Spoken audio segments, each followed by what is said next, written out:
Hey, Becca. Hey, Kim. So in this video, we're going to continue talking about how this arbitrary racial hierarchy was established in America, specifically about the beginning of the Atlantic slave trade and how our society became so stratified by race so early on. Okay, interesting. The Portuguese had started to buy slaves and bring them to Europe as early as 1526, but it wasn't until the 1600s when slaves were transported across the Atlantic and sold into servitude in the new colonies. All right, so I'm going to draw us a little Atlantic world here. And please forgive my terrible maps womanship. This was directly connected to this competition between European powers for a stronghold in the New World. So this began with the Spanish in 1492 with Christopher Columbus, but slowly also the English, the Dutch, the Portuguese, everyone is trying to establish their own colony that they could hopefully gain a lot of new resources from and just establish glory really in this new world. And having slaves was a really big part of being able to do that. Yeah, I mean, if you think about, just imagine kind of living in, England, and hearing about how well Spain is doing, getting all this gold and silver from the New World.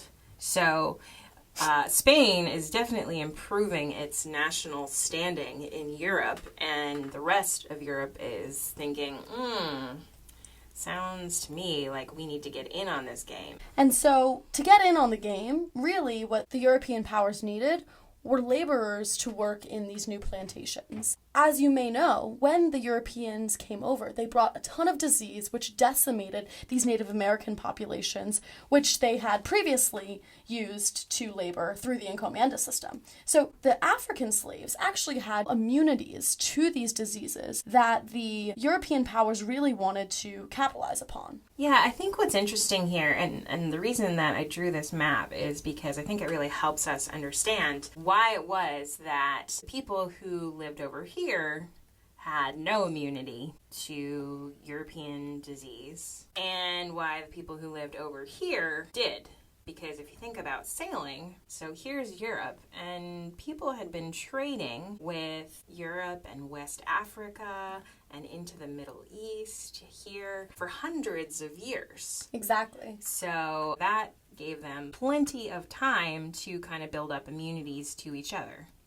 So not only do people in Africa have the immunity to disease, they're also kind of a readily available labor source because the practice of taking prisoners of war and selling them as slaves on the west coast of Africa was already established. So Europeans are looking for a labor force that isn't going to die of disease, and there are people being sold as slaves on the west coast of Africa already. So at this point, there are kind of two competing labor forces between the Native Americans and the African slaves. Colonists start realizing that the African slaves are actually a more economical labor force than the Native Americans since they had this immunity. Right, and they're also easier to keep as slaves for Europeans because they're not on their home territory. You know, if someone showed up to your town and said, "You're my slave now," you're gonna run away to the hills,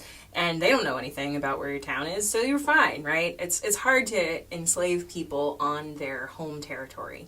But if you are buying someone who has been wrestled away from their home in Central Africa, brought to the coast, they're with people who don't even speak the same language as them, they're put on a ship to the New World, which is incredibly deadly. Say probably about 30% of enslaved Africans who were put in this, what is called the Middle Passage, died during the voyage. I think that's a really good point. And the reason that some colonists actually preferred Native American slaves is because of their knowledge of the land and agriculture. So the subordination of both the Native Americans and the African slaves led to lots of intermarriage between the two groups. And so in the colonies, there became a sense of racial mixing that we had never seen before. Interesting. And I can see how this might pose a problem if you're trying to figure out who should be a slave and who should not. Because if you have someone who belongs to both groups, where do you categorize them? So a lot of the Spanish that were coming over had trouble distinguishing. So who was supposed to be a slave and who was a Native American as these two groups intermarried. So let's check out this painting to learn a little bit more about how the different groups were mixing at the time and how racial hierarchy really solidified at this time period. So you can definitely see that they've put things in multiple layers here.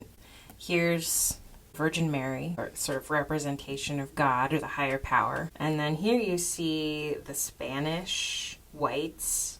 And below that, Native Americans who might be the offspring of white Spanish settlers and Native Americans. A Spanish and a Native American, that was called mestizos, right? Right. Or they might be the offspring of a Native American and an African, and those people were referred to as Creoles.